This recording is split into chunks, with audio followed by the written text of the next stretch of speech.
Well, welcome everyone. Thank you for coming. I'm Amanda Gordon, owner of Gojo Auto here in Denver, Colorado. And on behalf of WOCAN and my co-founders, thank you and welcome to our first inaugural speaker series with none other than Evelyn Chatel, who is here.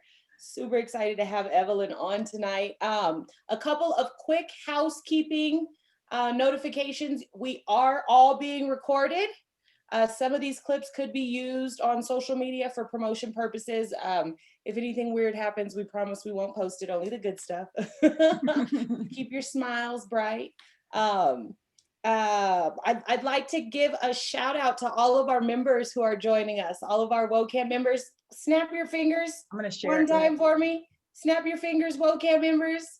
Shout out to all the members. Thank you so much for being a part of this journey. This is exactly why we started WOCAN back in August of 2019, and to see what it's turned into as a passion project has just been amazing to the four of us. I mean, I'm every time I'm getting teary-eyed, but it's just so beautiful to look at this screen and see all of these faces that are holding a place or want to hold a place within the automotive space. I know when I came on board in the auto industry 18 years ago, I could have never imagined a group like this, and it's just phenomenal. Again, on behalf of the co-founders, thank you for being a member, and thank you for being here tonight. If you're not a member, please join us at WOCAutomotivenetwork.com. Become a member, become a part of this community that's growing every day. Stay informed, find out what we're doing. This is just the tip of the iceberg. We're just getting started, and it's in the middle of a pandemic. Jeez Louise, wait till we can see each other. It's gonna be cracking, can't wait. To all the non-members that are on, thank you for joining. All the guys, all the non-minority people that are on, all of the allies, thank you for being a part. We need you as much as we need each other to bring awareness to some of the issues that we go through day to day as minority women in the automotive industry. So thanks to everyone else who's joined us. And if you're not a member, get on. Get on board, get on the train. Again, if you're not a member, go WOC Automotive Network, and let's get started. So again, this is WOCAN Speaker Series, our first inaugural, and we've got Evelyn Chatel. And our founders, I would like to introduce, we've got Patrice Banks, CEO of Girls Auto Clinic in the house. P, can you say hello, please? She's hello, awesome. I feel like I'm like at a wrestling tournament, like in the house. I was thinking basketball, in the house. I know. Patrice is the famous one of our bunch. We always start with Patrice. She is. She's our most well known. We lead with her. We lead with her. I've already introduced myself, Amanda Gordon. I'm the owner of an independent car dealer here in Denver, Colorado. And the first Black woman to ever have a dealer license in the state of Colorado. I know, I leave that out sometimes. And one of 4 in the nation, but anywho. Enough about me. Next, we've got Erica Wells, who is the sales manager of Town Center Nissan in Hotlanta, Georgia. Erica, please say hello. Hello, everyone. I am so glad and so excited to be here. And next, we've got my sister from another Mr. VP of Corporate Marketing for TrueCar, Carrie Wise. Yes. No, I'm so excited to be here. So happy to see these faces. This is going to be great. Yes. Awesome. So these are the founders of WOCAN, who which is super dynamic because we each come from a different, unique portion of the automotive industry, and we got together, see a need, fill a need, and here we have WOCAN. And again, on behalf of all of us, thank you for being here. And let's get to it. Patrice. Okay, my turn to talk. What's up, everyone? Ladies, gentlemen, WOCAN members. Hope you're all doing well. So we did this at the meetup I wasn't at, but I heard it went really well.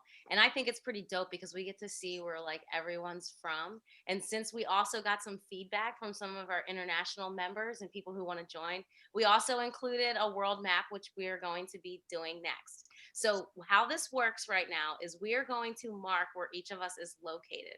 And how you do that is you look at the top of your screen and you should see you are viewing WOCAN screen and a view options. Go up to the view options menu and click on annotate. That should pop up a toolbar on the top of your screen and you want to hit stamp.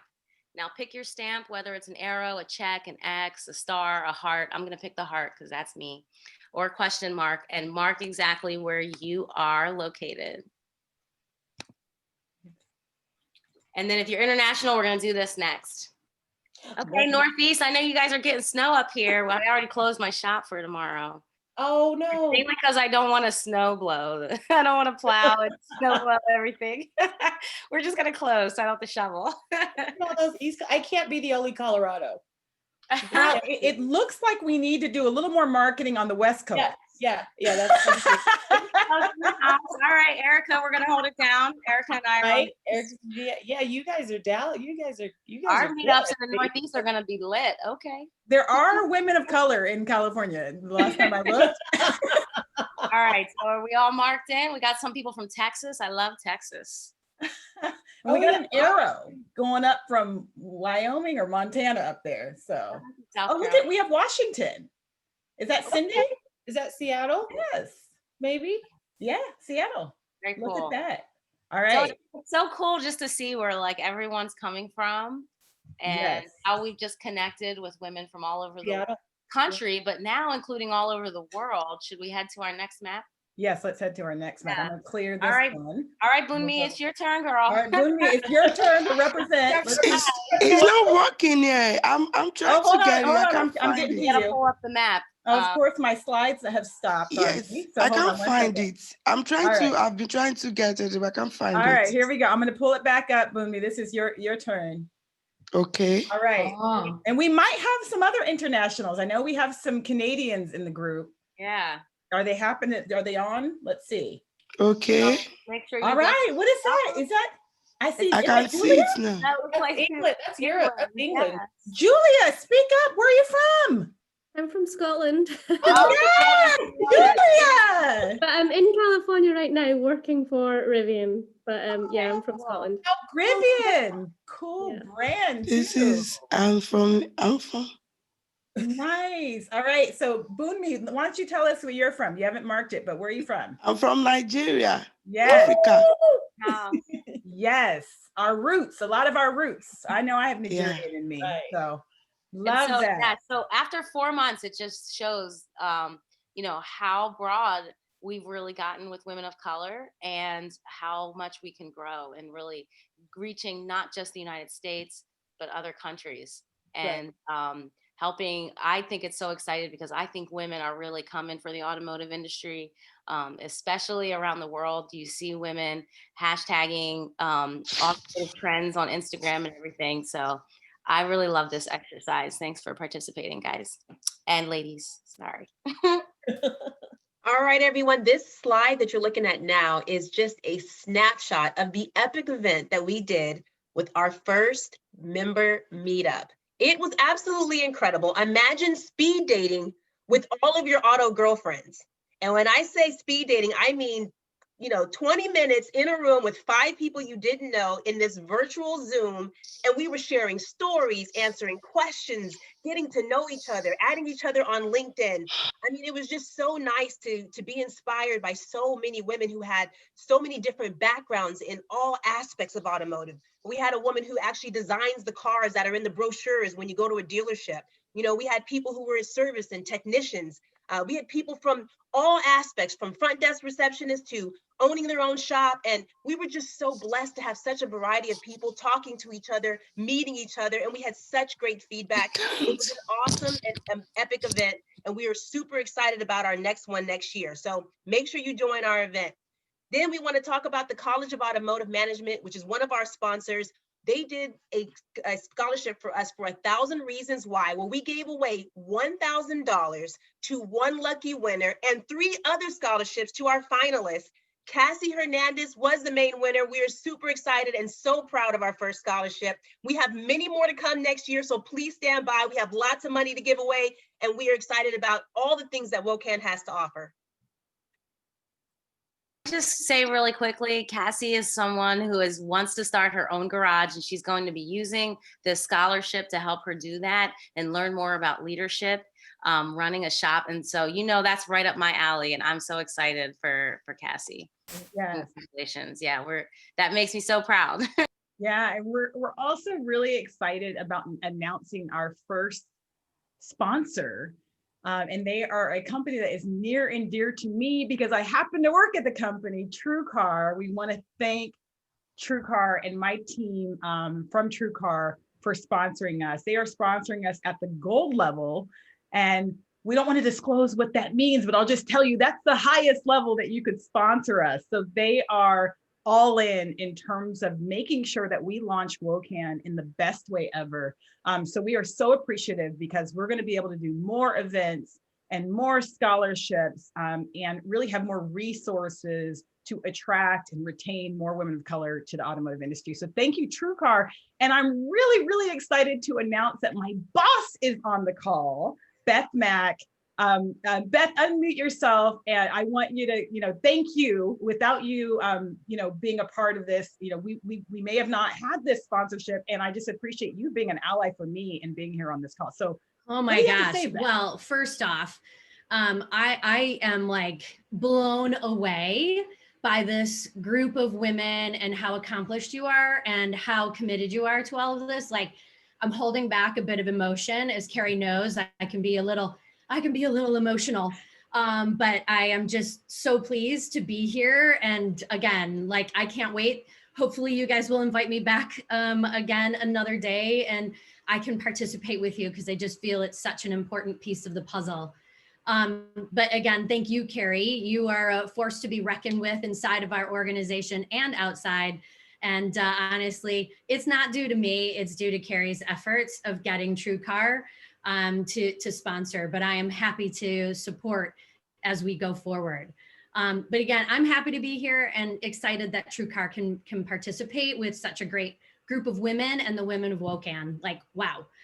At TrueCar, we have invested a significant amount of time and energy, and it's ongoing this year. And man, what we're doing next year to help support the DEI initiatives are going to be quite epic. And we feel that WOCAN can truly play an important role in improving diversity and inclusion in our industry, in the auto industry. So thank you for letting us participate.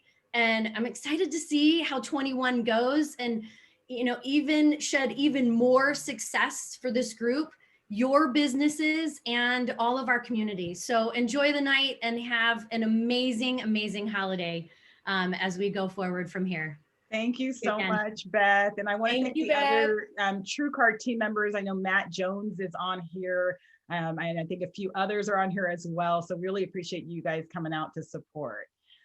So we're going to jump right in to our event and our speaker. And I'm so excited to be able to announce Evelyn Chatel. I met Evelyn probably 3 years ago at a women's conference, and she was a speaker. And I didn't know much about Evelyn. I had heard of her in the industry, but I hadn't heard her speak. And I was blown away after watching this keynote and just hearing her story. Evelyn has been in the business for almost 40 years. She was a Cuban refugee coming to the United States when she was a child and rose her way up from a greeter at a dealership to multiple management positions, to a general manager, and then to the less than 5% of women that own a dealership in America. So unbelievable story. But I think what stands out about Evelyn more than her story is her authenticity. I think what she's shown me is that you can still make it up to the top and be a regular human being. You don't have to be tough and hard and unapproachable. She is one of the most authentic people I know. She shows her vulnerability. She leads with her heart. And I think we can all be inspired by her. So without further ado, I want to introduce Evelyn Chatel. Hi, everyone. I'm so excited to be here tonight. I'm super excited to speak with this group. So you want me to share? Yeah, please share and take over. If you don't mind, before we start, do you mind if I start with a quick prayer? Absolutely. All right. Heavenly Father, I thank you for these amazing women that have put together this program. I ask you to bless them and give them abundance in all of their adventures and everyone they touch. I ask you, Father, to speak through me tonight to help those to understand that anything is possible with you and your total blessings. In Jesus' name, I thank you and I praise you. Amen. All right. Hey, let's get started. I am super excited. You guys, I always think like there's no big deal to my story. And then I start looking at these slides and I'm like, holy shit, this is really cool. But I want to tell you, one of the things that touched me the most tonight as I got prepared is that who would have told my great-great-grandmother, who was an African Black woman, that I would be on a Zoom call talking about our journey. And I am extremely excited to share this with you guys. So let me go ahead and share this.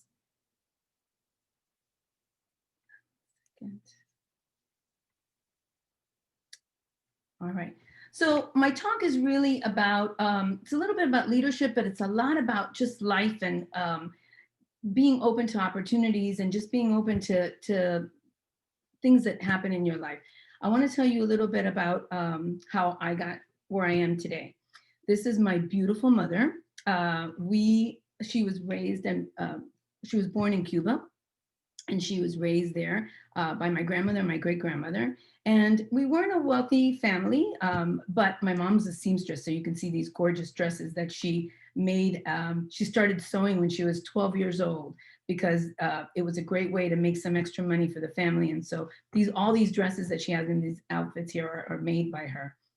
And in Cuba, she met this gorgeous man, my dad, Evelio, and they were just a typical family. We were living, it was myself and I had a brother. I was 3 years old, and the Communist Party had just taken over. It was 1967. They had taken over about 63, 64, and things were getting really tough in Cuba. Everything was getting rationed out. So if you wanted a loaf of bread, you got a loaf of bread for the month. You got a dozen eggs for the month. And it was really tough. And my parents struggled through that, and they knew that they hoped that things would pass, but it didn't. Here's my first birthday. That's my mom and my dad. And so in Cuba, my parents decided that they needed to get us out of Cuba, that things were not going to change and that the Communist Party was just getting tougher and tougher. My mom worked in one of the biggest department stores in Cuba. So imagine like a Macy's, and she was the one that dressed all the windows and did all the mannequins, and my dad was a buyer. And so you used to get one certificate, one coupon for one toy a year during the communist takeover. And so my mom had put away this beautiful doll, and when it was time for her to use her certificate, her coupon, she had gotten me the doll. So I was the only little girl in the neighborhood with this beautiful doll. And the way that you got out of Cuba back in 1967 is there was a thing called the Freedom Flights. And you had to, it was a lottery. So you had to put your name in, and then a commandant that lived in the neighborhood would come out to your house, and they would take inventory of everything you own. So just imagine yourself for a moment, somebody walking in your house right now with a pad of paper and just documenting everything that's in that house. Because once you were released, once your name was called or your family's name was called, and you were sent to the airport, you left everything behind. That means everything, your clothes, your photos. These were the only photos that we were ever able to get out of Cuba, the ones that I'm showing you now. Everything else stayed behind. And so my parents decided that that was the only way to really give us our freedom, to make sure that we were able that they were able to raise their children in an environment that they felt was the right thing for our family. And so they put our name down in this registry to get out of Cuba through the Freedom Flights. The commandant came in, and the commandant had a little girl with her that night that she came to take our inventory. And the little girl noticed my doll, and she said to her mom, "I want the doll. I want the doll." And so that doll saved our life. That's the doll that got us out of Cuba. We were pushed up in that list because of that little girl wanting my doll. We didn't have a lot, but we had my doll, and that's what they wanted. So it was Mother's Day, 1967, and my dad had gone down to the bakery to use his certificate for the loaf of bread and the 1 pound of sugar and the 1 dozen eggs. And he was standing in line. He was a quiet man. He wasn't, a troublemaker or anything. And people started complaining, and they were complaining in the line, and they started talking about how things were not right and how they hated the regime. And so what happened is they came in and they arrested all of them. As they were arresting my dad, my mom was at home with my 1-year-old brother, and I was 3. And they came and they knocked on our door and they said, let's go, your flight's now. And you had no time to get ready because they didn't want you to give away your things. They didn't want you to have a heads up on knowing when you were going to be able to get out. So my mom made the decision at that moment that she left a note for my dad, and she left notes, let the neighbors know, as soon as you see Evelio, tell him to get down to the airport, we're being released. My dad didn't make it on that plane. And my mom had to make the decision with 2 babies and t-shirts. I mean, we were in Cuba, we didn't have anything else, to get on that plane by herself. And I'm so glad that I was raised by a strong, powerful woman like that, because that decision saved our lives. We were able to get on the plane, and here's a picture of my dad in the sugarcane fields. What they did with you back then when they arrested you is they send you to the sugarcane fields to work 14 to 16 hours days cutting sugarcane. And they slept outside, and they had no roof over their heads, and that was their prison. My mom got on that plane that day, and with 2 small babies, landed in Miami, Florida. The reason she saved us that day is because that was the second to last freedom flight to leave Cuba. And so the likelihood of us having been able to get on another flight would have been slim to none. We arrived in Miami, and that picture there that you're seeing is the Freedom Tower in Miami. What happened when you arrived is you were given a box, a welfare box. And I don't know if any of you have on this call have ever received a welfare box, but it's got a big block of cheese in it, like a big giant block of cheese. And I remember that cheese still to this day being just amazing, right? We were given our vaccinations, and we were given a mat to sleep on the floor. And back then they shipped you to 5 different places in the United States: Texas, California, Miami, you either stayed in Miami, Ohio, and I don't know why they would send any Cubans to Ohio, but they did. And the last place was Chicago, and we were sent to Chicago.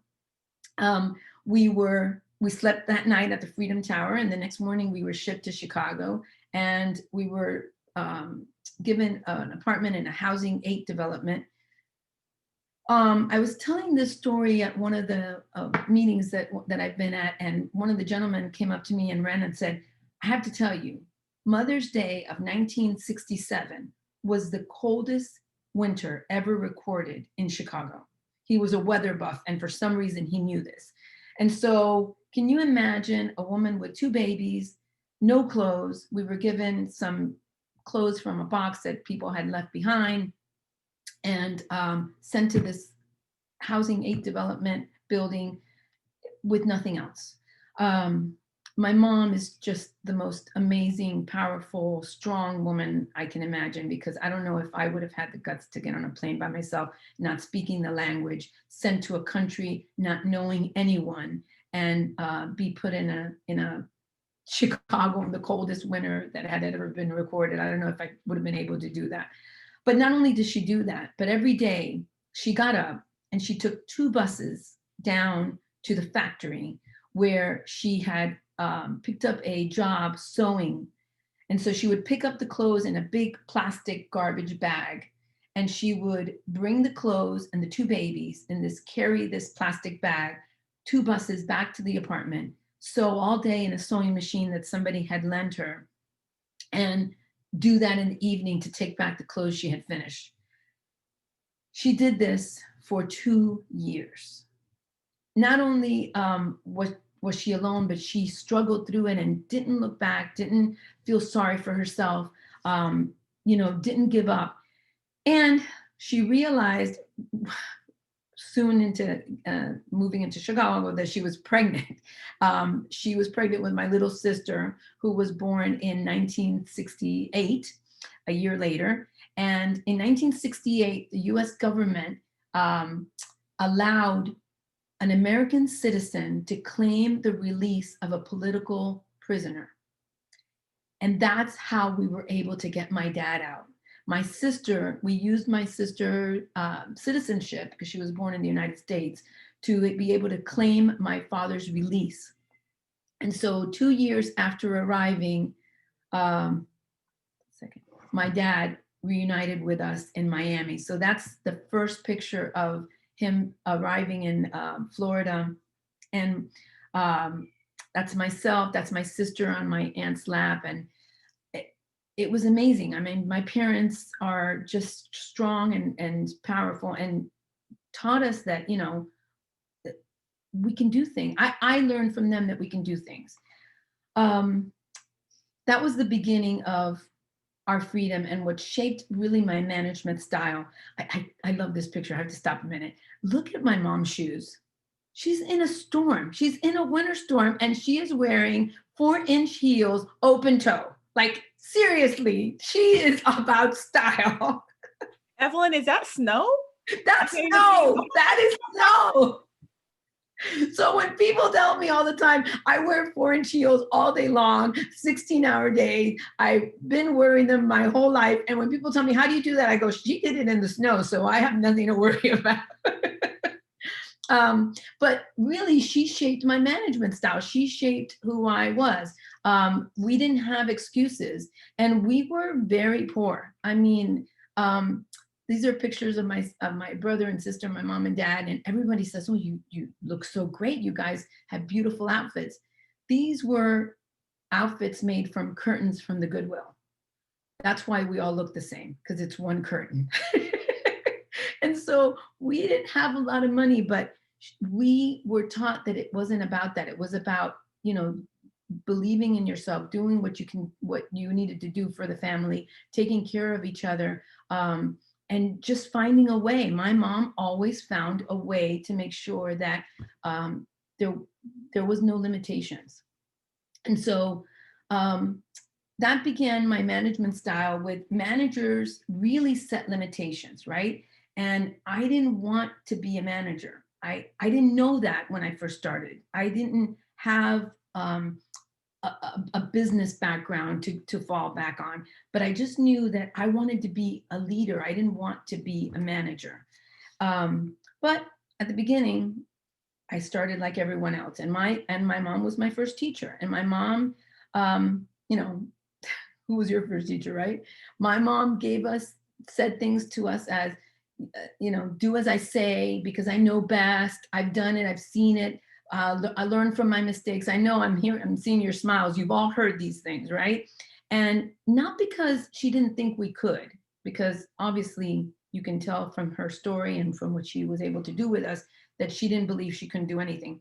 But she had her limitations for us. I remember getting up one day. I was a really good student. I was an A student. I followed directions. I did what my teachers wanted me to do. And so one day I remember waking up, and it was like 10 o'clock in the morning. And I wake up like, Mommy, what happened? You didn't wake me up. You didn't get me ready for school. And she's like, oh, honey, it's okay.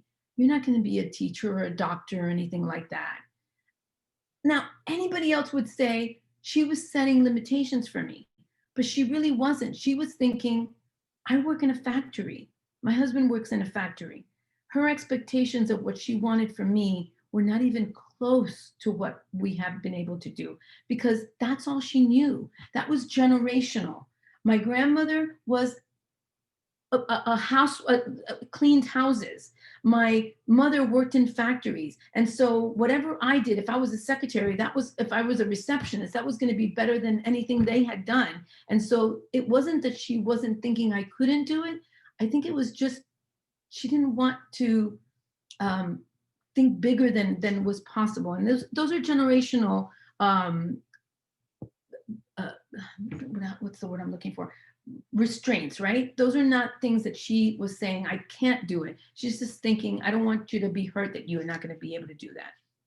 And so when I grew up in the business, I started at 18 as a greeter, like Carrie said. And that's what I really thought I was going to be, a greeter at a dealership. And when I started, my management style was I told people what to do. I inspected everything that I asked them to do. I didn't trust anyone, right? Because it was my livelihood, it was my family. I worked harder than I had to because I was in a man's business. This is, and think about it, 39 years ago. We're less than 5% today. 39 years ago, can you imagine? There were no women that were in the power and the positions that we have today. It just didn't exist. And so I started as a greeter. I worked my way up. I love this story. So I was a greeter and my mom made all my clothes because she was a seamstress, right? And so I would stand out in the service drive with all this beautiful clothes, and she would take the clothes apart the week later and make another outfit with the same material. She was magic when it came to sewing. And so people thought, oh my God, this girl dresses so nice. So I remember the owner coming out one day, and he said, now he was a very Southern gentleman. He was awesome and very distinguished. And he came out in his 3-piece suit with his glasses, very elegant man. And he said, Shug. And I said, yes, Mr. Gaynor. And he said, my administrator quit today. So you just march yourself right on in there, and you're my new administrative assistant. And I said, well, sir, I don't type. I don't do dictation. I can't spell worth a shit. So I don't think I would be a really good administrative assistant. And he said, yeah, but you look good. And so that's how I got my first break, right? Like, who would have thought that would be a reason to get my first break? But it was. And at that time, I wasn't thinking like anything else than, okay, I'll do this. Let me try it. I became his administrative assistant, which was great because I got to sit in on all his board meetings and all his managers' meetings. And I really got to learn the business inside out.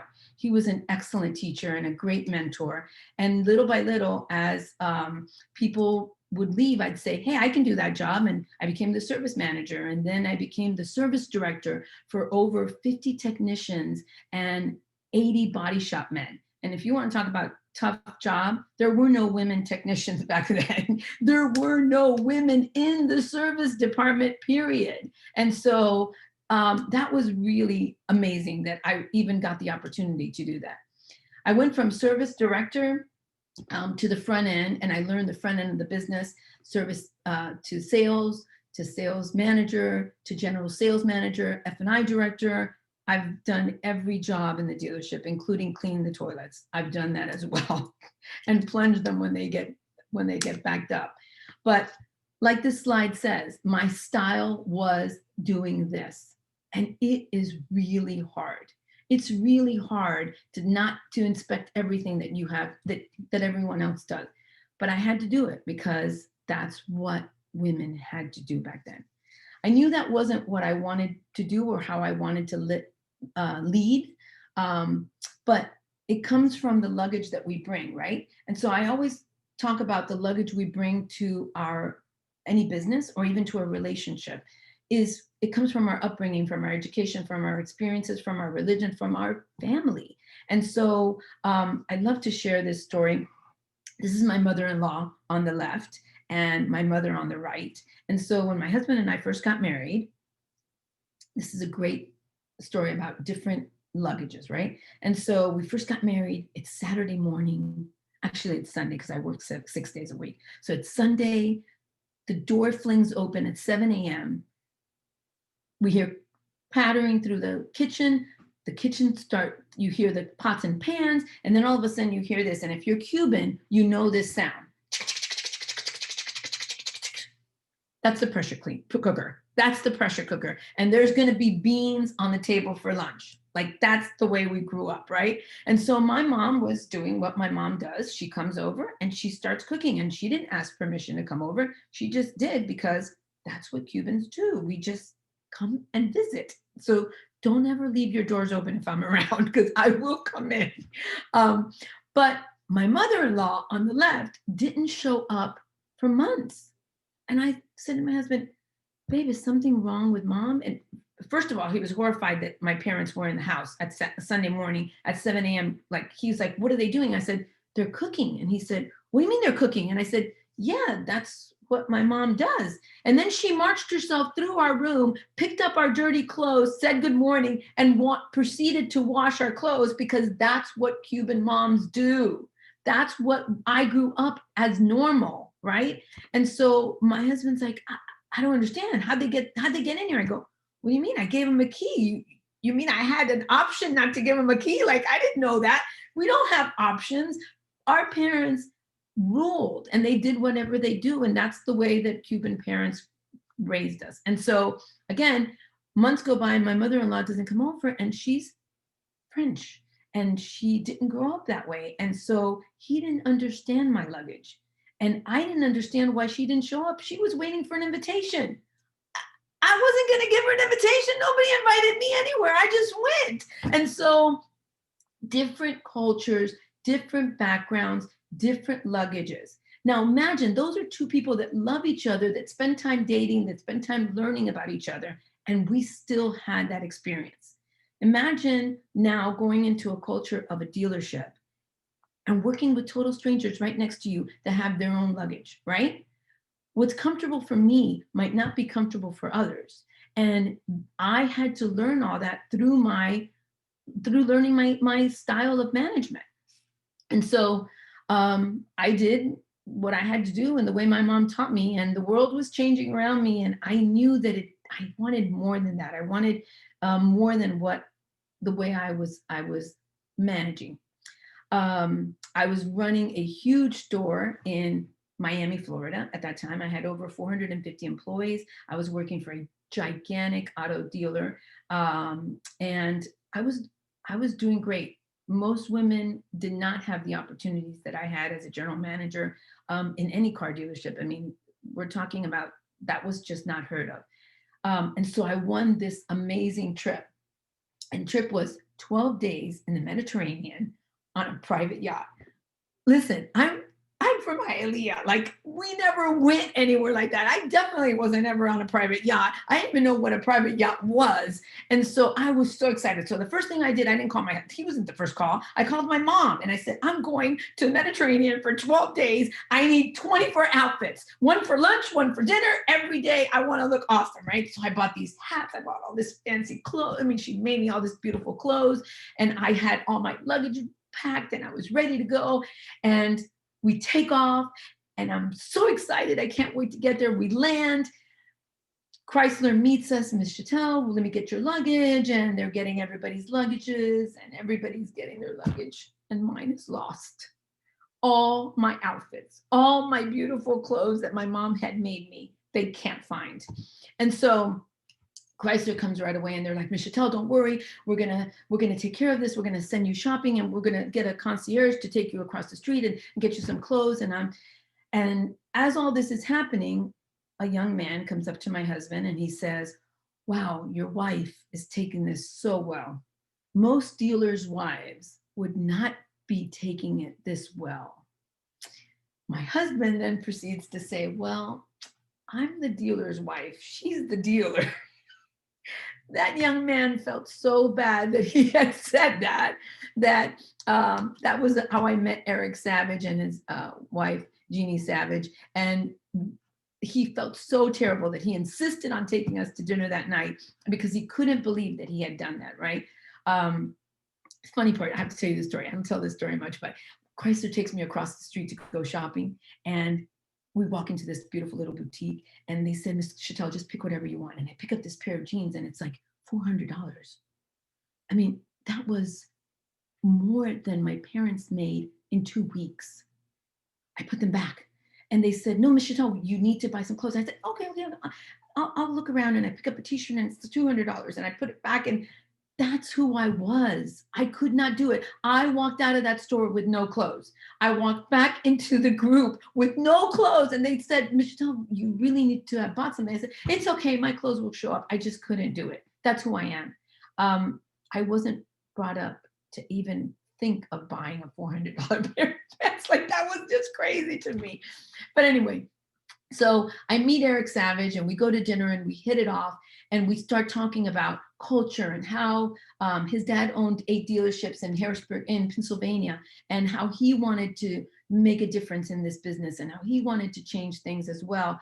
And a year later, he calls me up in Miami and he says, hey, I'm buying my dad's stores and I would love for you to come be my partner. And I thought, this is perfect. This is exactly what I need to do, because if I want to really be authentic, if I want to really be myself, right? If I want to be able to have conversations about whatever I need to with my people, I had to be an owner. I had to take the chance. And so I guess I am as brave as my mom to get on that plane, because I got on a plane, I left my house and I left everything back. We took 3 luggages, one for my husband, one for my 4-year-old daughter at that time, and one for myself. And we went to Pennsylvania, not knowing a soul.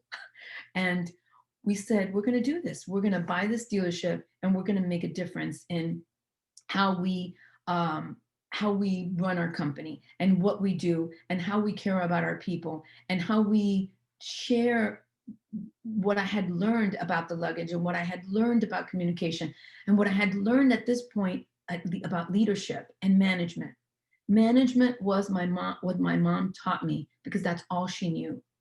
Leadership is what you do for people, how you let them grow and how you let them become real leaders in the community. And so that's how we started our journey.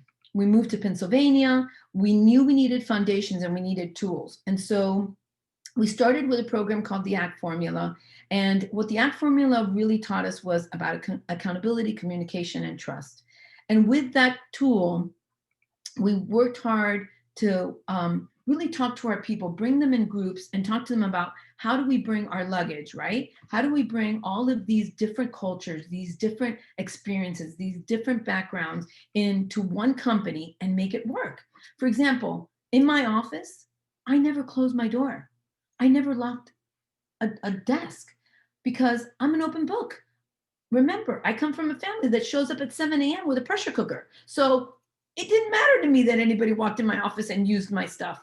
My stuff was everybody else's stuff. We had one room growing up, one bedroom for 3 children, one bathroom, one house. I mean, that's the way we grew up. My partner, on the other hand, he locked his doors. He was very sheltered about the way his things were on his desk. And so here we are, 2 partners coming together, again, completely different luggages, completely different backgrounds. And how do we learn to work together? How do we learn to lead? And how does he learn? You know, I didn't have a silver spoon. I was not even middle class. We were poor. I mean, I remember going out to the electricity truck because he was going to disconnect our light and saying, please, sir, just give me a couple more hours. I just have homework to do. And he would say, I have to disconnect your light. That's how I grew up. And so completely different backgrounds, completely different experiences. And now we have 400 employees and we got to bring them all together and have them work together and build a company.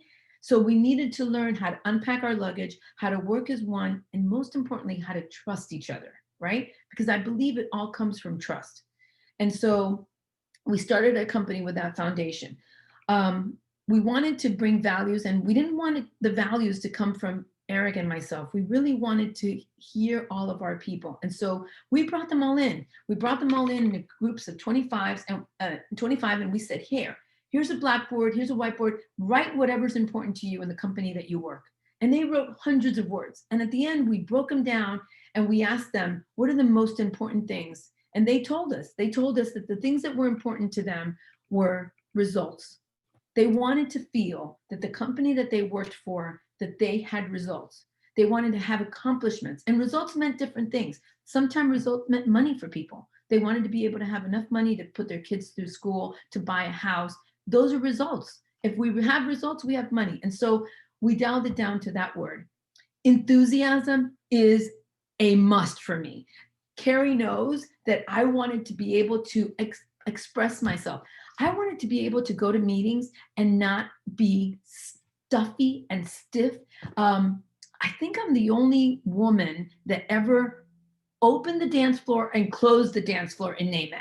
Like, I can tell you that the first song and the last song, I was on the dance floor. That's who I wanted to be. But remember, I came from a background of I testify here, Evelyn.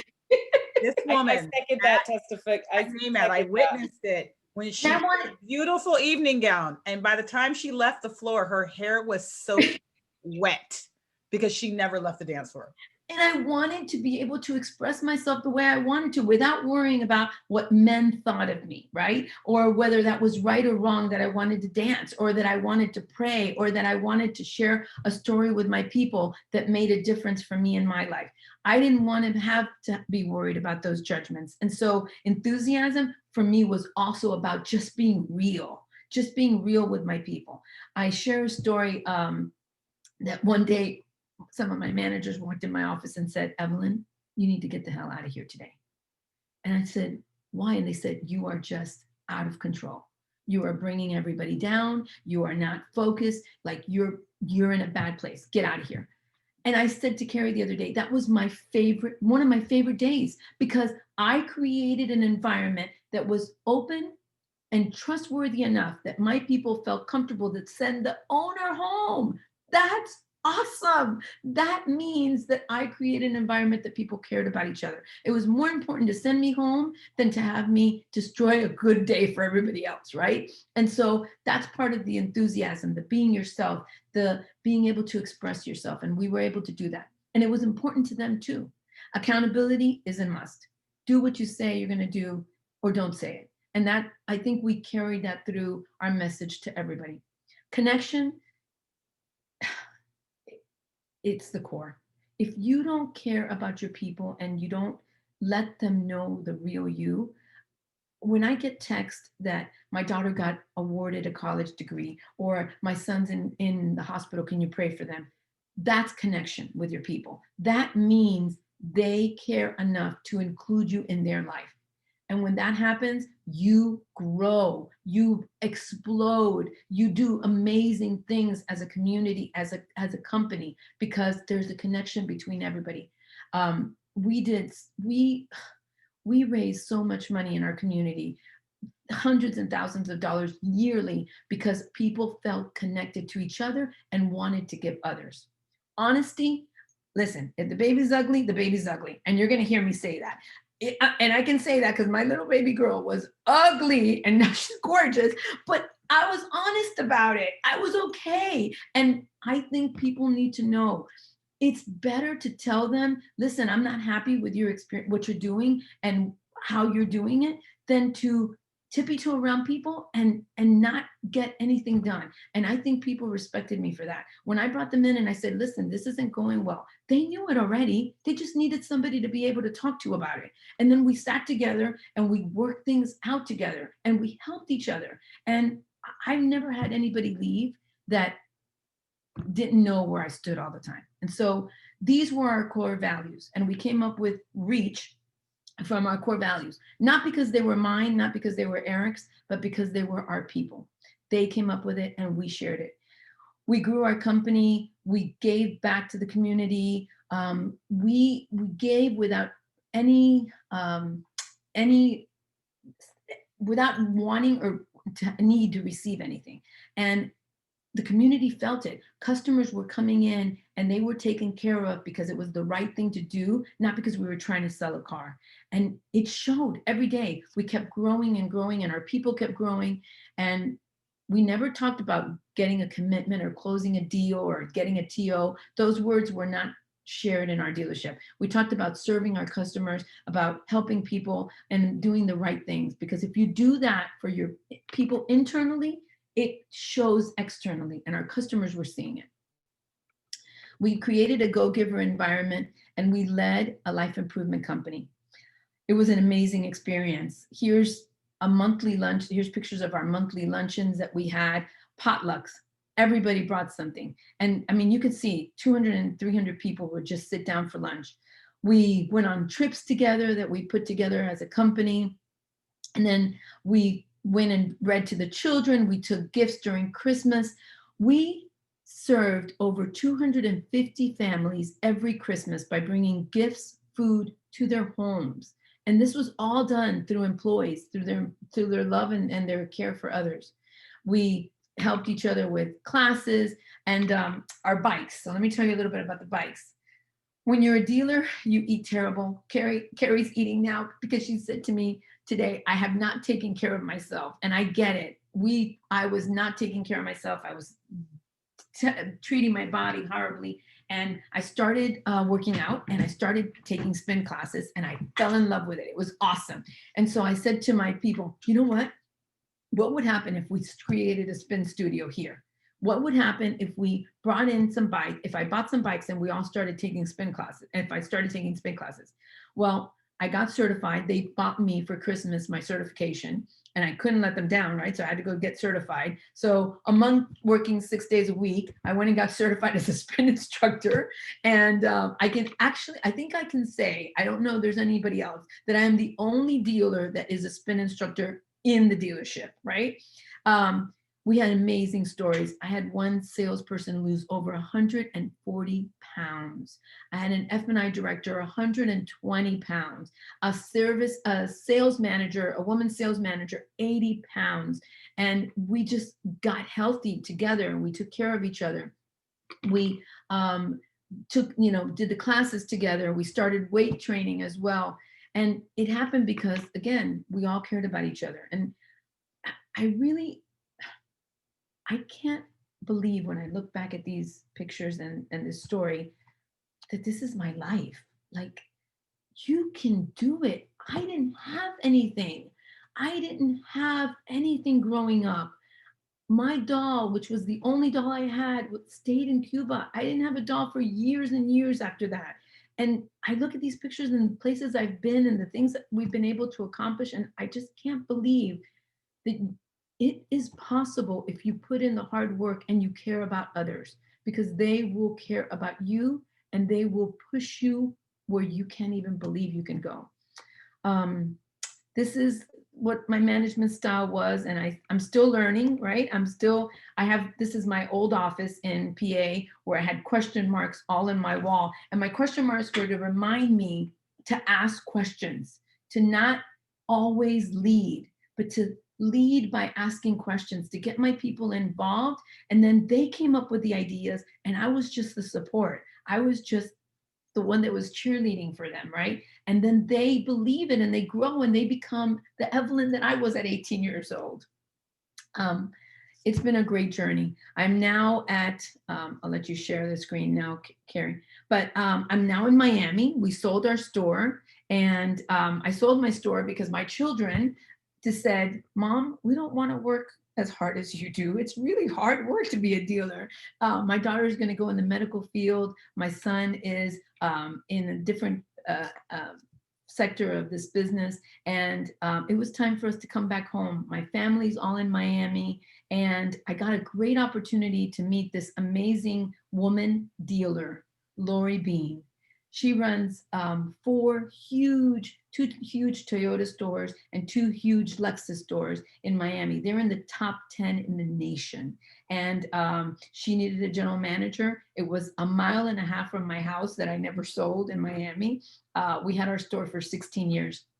And I said, this is perfect fit. This woman has the same values, the same core ethics, everything that I believe in. And it was a perfect fit for my family and I. It's even better because I'm going to be a grandmother in 4 weeks. And so my son just moved across the street, and my mom is 85. She's still cooking every Sunday for everyone. And I get to still share all of the leadership skills that I learned, but now even in a bigger scale. We have over 1,000 employees. It's a huge place. And my spin bikes are ready to go. We've just built a brand new accounting office with this beautiful studio where the spin bikes are ready to start classes in January. And so I'm really here to let everyone know anything in this world is possible. You've just got to believe in yourselves. You got to take the chances. And when they're there, and they're there for all of us, when they're there, you got to go for them. My mom went for them when she got on that plane. I went for them when I got on the plane. And every day as I think through my life and I think of all the great opportunities I've had and the amazing women that I have been able to meet along the way, I know that everything is possible. I know that amazing things are still ahead of us. I was the first woman to serve on the Toyota Board of Directors for the Minority Dealer Association, the first woman to serve on the Chrysler Dealer Association Board for minority dealers. Anything is possible. This is a girl from Hialeah, I'm a Cuban girl. Like, this is not this is crazy that I would sit on the board with all of these men and represent this amazing tribe of women. And so I'm just here to tell you, anything is possible. Thank you, Evelyn. Oh man, let's do some snaps or some claps or whatever you want to do, but show her some love. Evelyn, you've gotten so many comments. Like, I'm going to read some of them. Oh, there's been like a bunch of wows, just wow, wow, wow, inspiring, unbelievable, incredible story. There's one question here. So this is, I don't know how to pronounce your name, so I'm going to ask you to unmute. Is it Liaman? I don't know if she's on still, but she says, incredible story. Thank you for sharing. Veronica Mitchell says, very inspiring. She has a question. Did you ever find your luggage? Yes, 4 days later. 4 days later. Yes. So on the ship, they gave me a t-shirt and some other stuff. I refused to buy the clothes. So we did find it. And I had a great time. Yep. And to clarify, Eric, your partner, is the guy that initially insulted you and thought your husband was a dealer, correct? Yes, yes. Okay, just want to clarify. I don't know if everyone caught that part. All right, so let's go through some of the other questions. Let's see here. Does your honesty and authenticity ever get labeled as intimidating? And if so, how do you handle that label? Ooh, wow, that's a great question. Yes, it did at the beginning of my career. But that was my fault. I felt that I had to be stronger. I felt that I couldn't show my feelings. I felt that as a woman, we had to be powerful and strong. And that was what was expected of us in those boardrooms. That's what was expected of us in meetings. And that's a really hard thing. It's wrong. It's a really hard way to live your life. And so I think through my journey of through management versus leadership, I learned that I don't have to be that person. I lead completely different. I'll tell you a story. A couple of days ago, I had an employee that was really struggling with working together with his manager. He was almost sabotaging his manager because he thought the manager was against him. And Evelyn, at the beginning, would have brought him in, bring him up, and send him on his way, right? Because that's what we did. Evelyn, today, I read a devotional every morning. That morning's devotional was labeled Together as One. That was the reading for the day. I asked him to come into my office. I handed him the devotional. I said, read this. He read it. He said, wow. I said, if we're worried about what people are going to do to us, then we'll get nothing accomplished. All we need to worry about is how we treat others. And that's what the reading is telling you. I led with my heart that day. I led with my beliefs. I led with who I truly am. The next day, they were hugging it out. They were working together. They were high-fiving. They were going to Starbucks together. That's what I feel is different today, that I was able to be vulnerable without worrying about how that was going to look, that I was able to share with him that value to me, that devotional reading is what's important about how we treat each other. And I was able to do that because I was able to be myself, to be authentic. I think too many times as women, we are expected to just be hard. And it's hard to be hard. It's hard to be hard. And I don't want to be hard. I want to be remembered as someone who cared about others, who always had my door open, and who was okay to cry. Like, it's okay to cry in meetings. And we had a bet. I have never had an interview that hasn't left my office at one point or another had cried. So my office had glass between the sales managers and my office.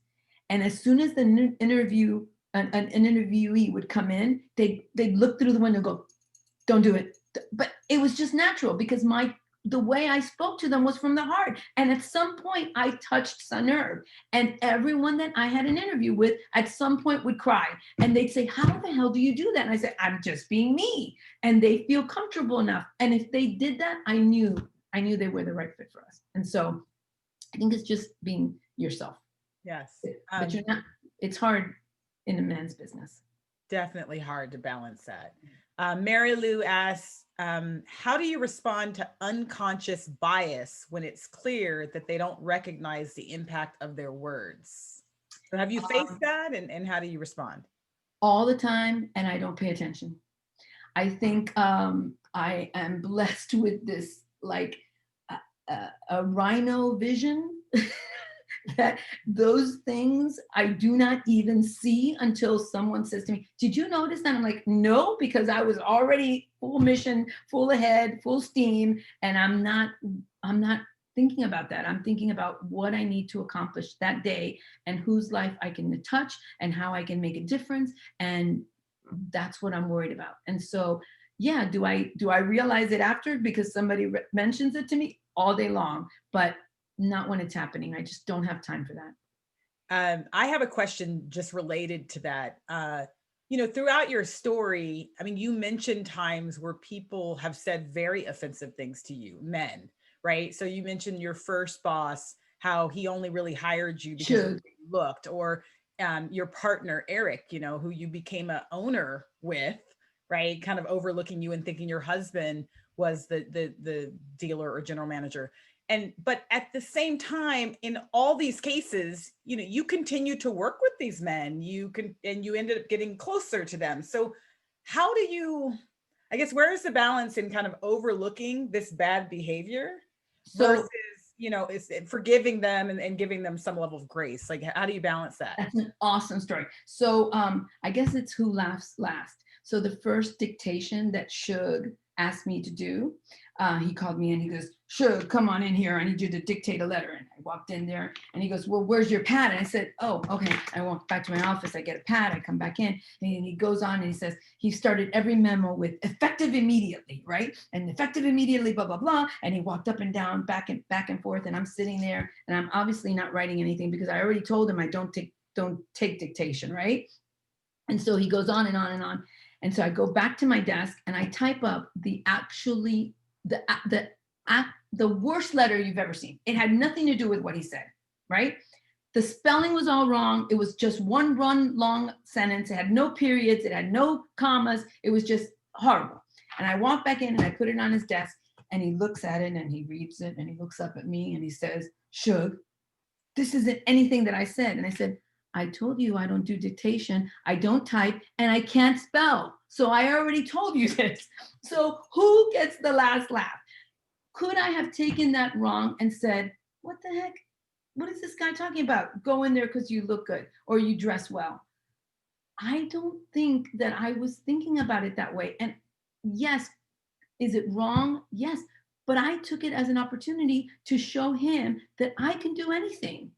And just like Eric saying that comment, I took it as an opportunity to show someone that a leader doesn't matter if you're a man or a woman. It matters if you have the right core values and leadership skills. And so I got a chance to go to dinner with him and get a free dinner and tell him about how he really screwed up. And you know what? We became great friends. And so I think instead of taking it personally, I take it as a challenge. Let me show them who I am. Let me tell you what you're dealing with, because it ain't no show. Renee asked, do you have any words of wisdom you would recommend following when expanding a business? She's an entrepreneur.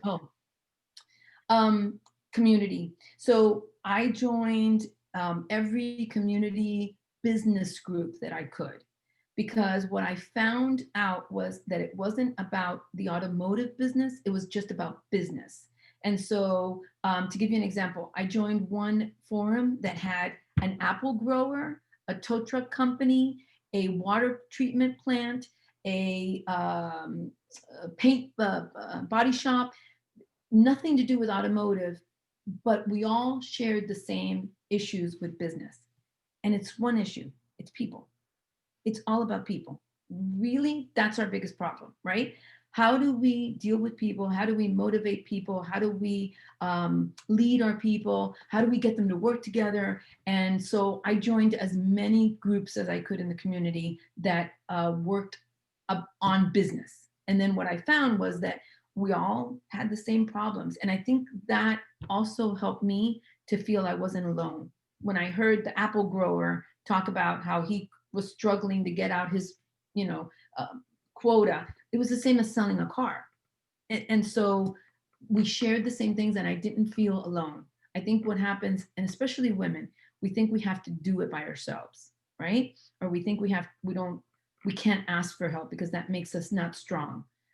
I asked for help all the time and I sucked up as much information as I could from from anybody, from man, women, from whoever it was, because it's leadership. It's not about a specific business. It's about leadership. Bunmi asked, did you ever think of giving up?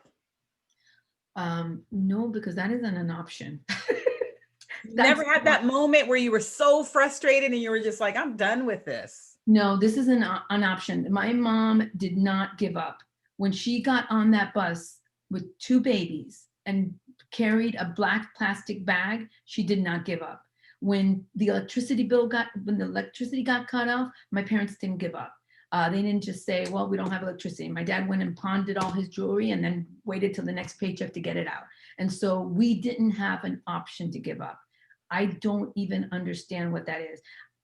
One of my biggest problems is I don't understand no. Like I keep hitting my head against no because I just don't understand no. And so it's not an option. When it's not, it's like marriage. When divorce isn't an option, you don't go there. You just don't go there, right? Like even if you wanted to, you don't. That's the same thing with business. You just don't have the option to fail. And so you just keep going. Doesn't mean you don't fail, but you pick yourself right back up and you keep going. Do you always feel as secure and confident on the inside as you appear on the outside? That's Julia asked that. Absolutely not.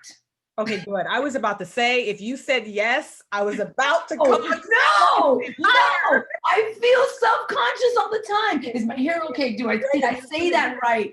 Did I act right in front of them? Oh my gosh, did I use the right words? Listen, I didn't have a college degree. My words are my words. They're not, perfectly packaged. And so, yeah, I'm a mess internally sometimes and I question myself all the time. But I do know one thing. I do it with a passion for others.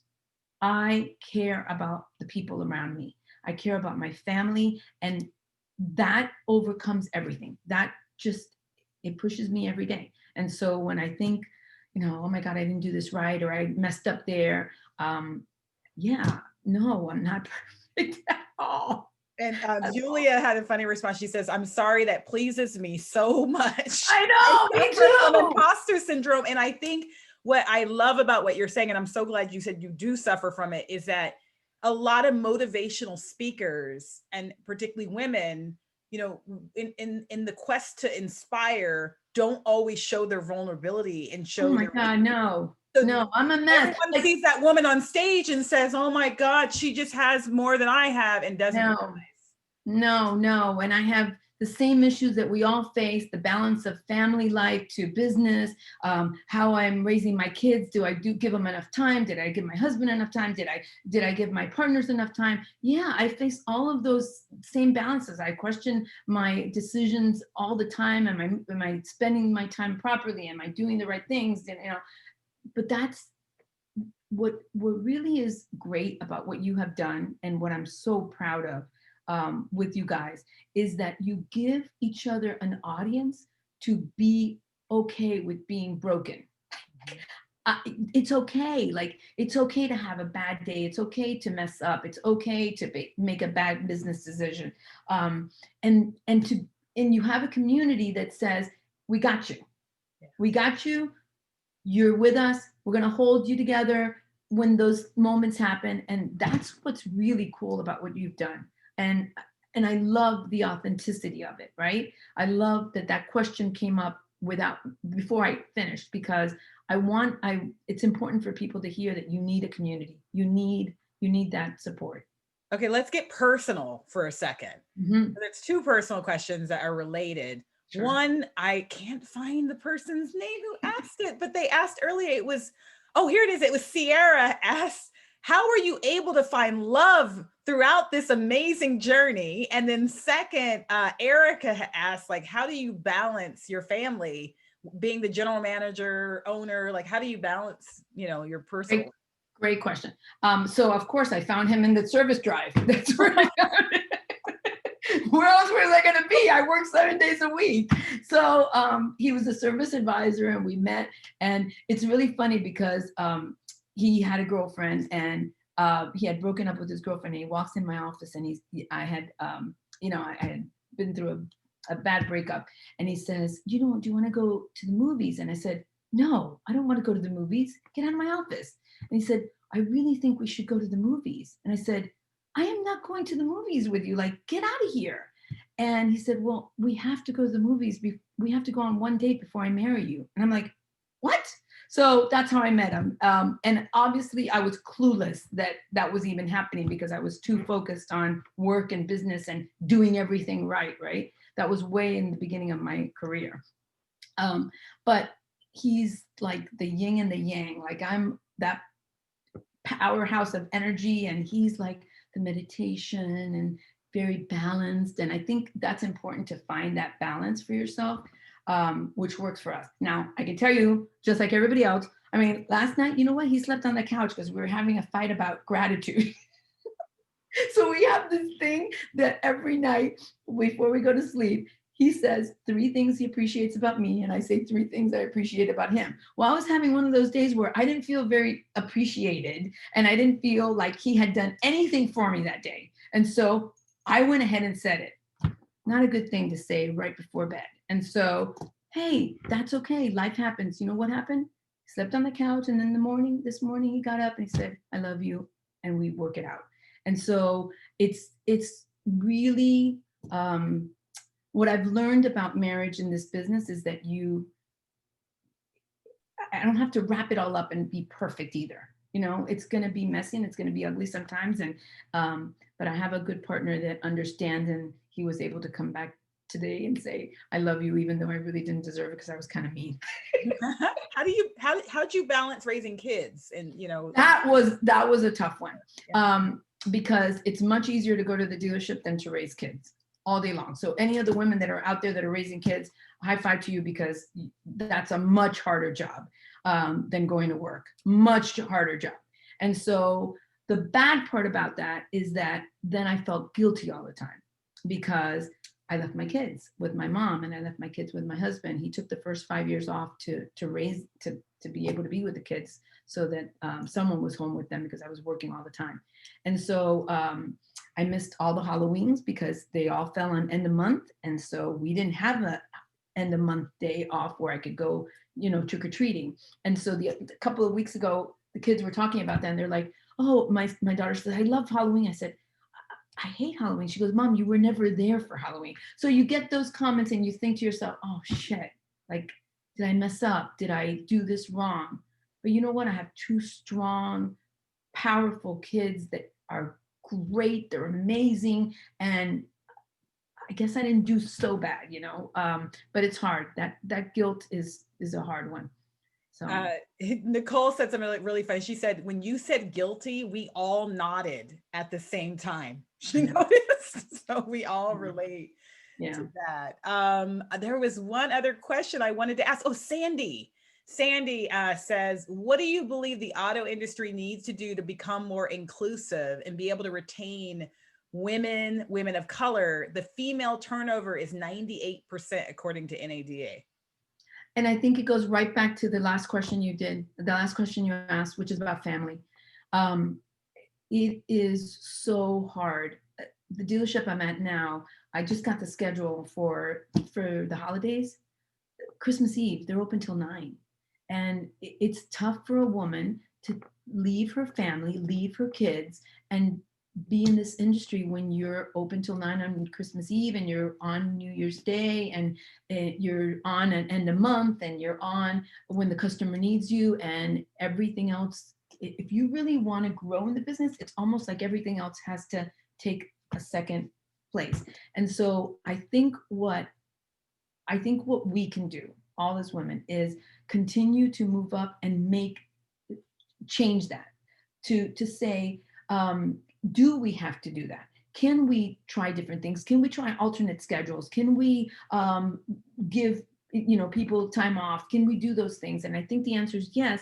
We just have to be thinking outside the box. And so I find it as one of my mission, which is to hire as many women as possible, and then to give them as much support as possible when it comes to relating with them. I have a service director right now. She is a service manager. She's a woman, and she has a 14-year-old daughter.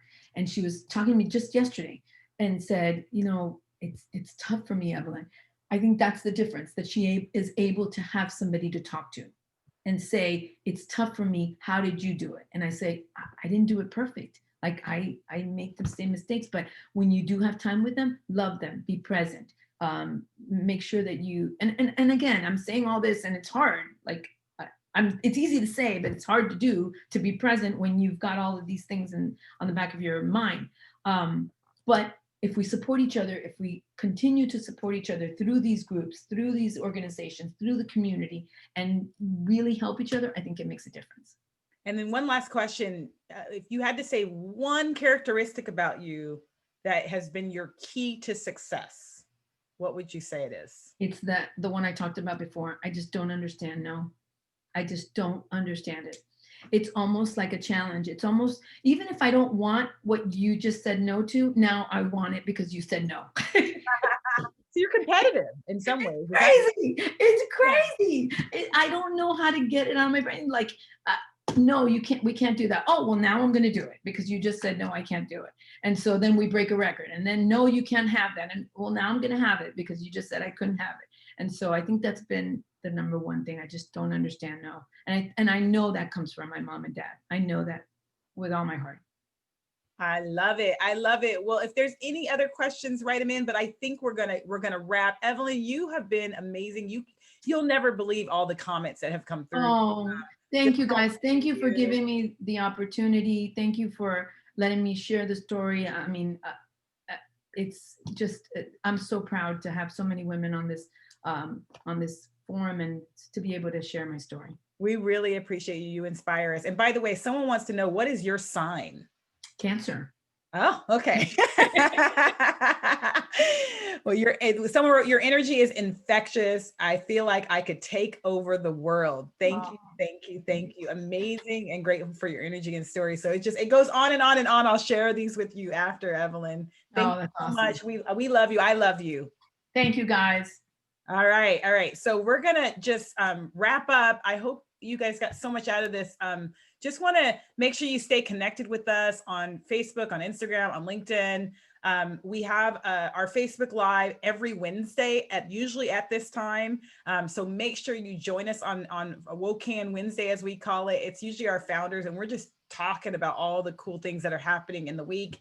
Emails, look out for our emails and make sure they're not going in your spam. We want to send you all the updates of everything that's happening with WOCAN. And then of course, tell a friend. We're at about 250 members right now, and we want to double and triple that. So make sure you share it with a friend so that we can continue to grow this network. And just look out for January and next year. We're really excited. We're doing an offsite in early January, and we're going to be planning all the things that we're doing for 2021. So we cannot wait to share that with you. Founders, any other comments before we wrap? I'm calling you Erica. I'm just blown away. I am just absolutely blown away. I tell you, Evelyn, you are like my soul sister, okay? I just felt so inspired by your story. There were so many times I'm shaking my head. I had to mute my phone because I'm clapping and haranguing and I'm crying and I'm angry when you're angry. And I just felt so many emotions because you're so true and so authentic. And it reminds me that when I go into work tomorrow, it's okay to be me. It's okay to be a woman. It's okay to be sensitive. It's okay to be angry. It's okay to be all those things. It's okay to be me and to walk in my light because that's who God made me. And I appreciate your faith. I appreciate that you wrap your faith into everything that you do. It just speaks to who you are. And it reminds us that with God first, everything is possible. So thank you so much. You touched me. I know you touched all these women here in this wonderful event, and you've truly been a blessing to us all. So thank you for sharing. Thank you, Erin.